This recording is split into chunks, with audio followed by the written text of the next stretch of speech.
अगर आपको हमारी वीडियोस पसंद आती हैं तो चैनल हुमाज़ मेन्यू को सब्सक्राइब और वीडियोस को लाइक करना मत भूलिएगा। बिस्मिल्लाहिर्रहमानिर्रहीम, अस्सलाम वालेकुम। कैसे हैं आप सब? आज हम मज़ेदार सी अपने किचन में बना रहे हैं पापड़ी, जो कि चाट की जान है और चना चाट इसके बगैर मुकम्मल ही नहीं होती। मैं 2 कप आटे से बना रही हूँ, आप मैदे से भी बना सकते हैं। 1/4 टीस्पून मैंने इसमें अजवाइन ली है और ½ टीस्पून नमक, और फिर इनको मिक्स कर दिया है। और उसके बाद मैंने 2 से 3 टेबलस्पून इसमें घी डाला है, और फिर उसके बाद इसको घी को हम नरम हाथों से पूरे आटे में मिक्स कर लेंगे। और मिक्स करके इसमें थोड़ा थोड़ा सा पानी डालेंगे और उसको गूंद लेंगे आटे की तरह। इसका डो हम थोड़ा सा ना हार्ड रखेंगे ना सॉफ्ट रखेंगे, नॉर्मल सा डो बनाएंगे। थोड़ा थोड़ा पानी डालिएगा ताकि एकदम से पतला भी ना हो और सख्त भी ना हो जाए। अच्छी तरह से हम इसको पंच करके गूंद लेंगे और फिर इसको हम ढक के रख देंगे 7 से 8 मिनट के लिए। अब गर्मियाँ आ गई हैं तो फ्रिज में रख लें तो मेरे ख्याल से ज़्यादा अच्छा रहता है। उसके बाद हमने इसको दोबारा से थोड़ा सा पंच किया और अब हम इसको रोल करके और इसके पेड़े काट लेंगे। अगर ये इतना बड़ा मैं अगर बनाऊंगी तो ये इतनी स्पेस नहीं है मेरे पास, इसलिए मैंने इसके 3 पोर्शन कर लिए हैं और अब इनके 3 मैं पेड़े बना के रख दूंगी, जैसे हम नॉर्मल रोटी के पेड़े बनाते हैं। मैंने अपनी सहूलत के लिए 3 में कर लिया, डिवाइड किया है। आपके पास स्पेस ज़्यादा हो तो आप 2 में भी कर सकते हैं, 1 में भी कर सकते हैं।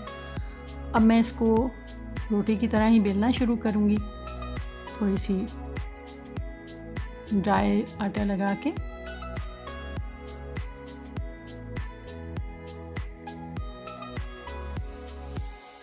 और इसको आपने बेलते जाना है और बिल्कुल एक पतली सी रोटी बना लेंगे आप इसकी। जितने पतला बनाएंगे उतनी आपकी जो है पापड़ी जो है वो अच्छी बनेगी, वरना वो सॉफ्ट हो जाएगी ठंडी होके। इतनी बारीक सी आपने इसको करना है, जैसे बिल्कुल एक पतली सी हम चपाती बनाते हैं उससे भी बारीक।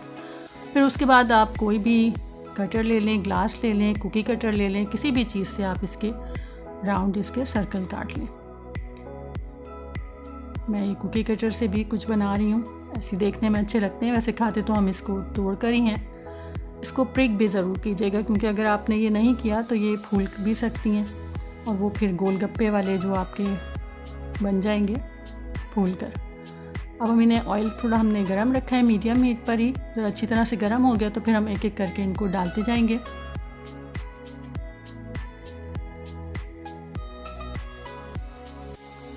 और फिर इनको जैसे ही हम इनके अंदर डालेंगे ये फ़ौरन ऊपर आ जाएंगे।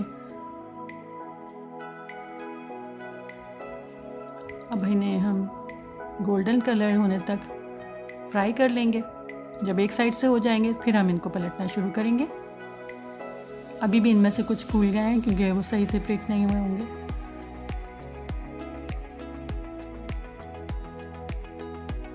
अच्छा सा ब्राउन सा कलर इनका आ जाएगा। फिर हम इनको एक बड़ी छन्नी में निकालेंगे, क्योंकि इनको ठंडा भी करना है। अगर ये एक दूसरे के ऊपर ओवरलैप हो गए और ठंडे होके नरम भी हो सकते हैं। जो भी अगर थोड़े मोटे रह गए हैं तो वो नरम हो जाएंगे, इसलिए बहुत बारीक सा आपने बेलना है इसको।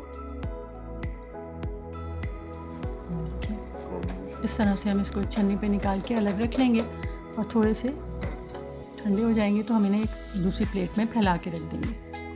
और अब बाकी भी हम इसी तरह से फ्राई करते जाएंगे पलट पलट करके, और फिर इन सब को भी बाहर निकाल लेंगे। जो पहले वाले थे वो हमने प्लेट में डाल दिए हैं फैला के ट्रे में, और अब ये इनको हम फ्राई कर रहे हैं।